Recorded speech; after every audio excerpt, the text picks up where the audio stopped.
Hi, it's me again, and I'm going to say a little hello to Darling. Hi Darling, I know it's been a while, but I need to talk about something very important before I do anything that you ask of me. This debate about Harry Potter versus Twilight, and it's been actually been very annoying. One day I will explain my own reading journey, but I really want to put this whole Twilight Harry Potter thing out of the way first. Alright, fair warning to viewers, this is just a very terrible depiction of what would happen between a Twilight fan and a Harry Potter fan.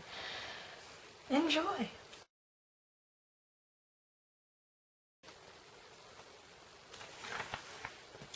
Oh my gosh, like you're totally reading that book? Twilight? It's so much better. Really? Yeah, well you shouldn't read Harry Potter at all. No, this has some good characters in here, like, he sparkles. He's delicious. Okay? Really, that's your opinion? Really? Oh wow. Okay, good for you. Okay, Twilight. Yeah, Twilight. Yeah, I really don't care, to be quite honest, about what your opinion of this book is. I like reading.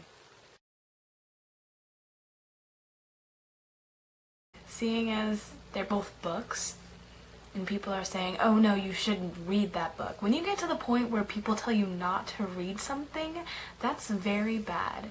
Like, my 14-year-old cousin told me, oh my gosh, I'm finally, like, reading and really getting into something that's great. Like, she didn't like Harry Potter, but she was really into Twilight.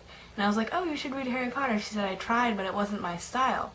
It may not have been her style, but at least she was reading something. Going off from my cousin liking different book styles, like Twilight, you don't necessarily have to like what that person originally wrote. You may actually like a spin-off of their book. Like, for example, not everybody loves Pride and Prejudice. I personally adore this book, but other people I know love Pride, Prejudice, and Zombies, which is a really good book also. It's really funny. It still has some of the good techniques of Pride and Prejudice, but it has its own zombie twists. I really recommend this. But then there's also Prada and Prejudice, which almost has nothing to do with Pride and Prejudice. But, you know, it's still a book, and it's still a good read. People are like, oh no, you shouldn't do this because it's not my favorite book, or it's not my favorite movie. Like, don't watch that movie because it's not my favorite movie. Okay, that's not your favorite movie, that's your opinion. Leave it to them to decide if they like it or not. Not only that, but if they're reading and not actually watching the movies, that's something to be proud of. Because my cousin hated reading, and so she finally read Twilight. Yes, I know, there's like, you know, some character development issues with that people don't like, but at least they know that there's no character development.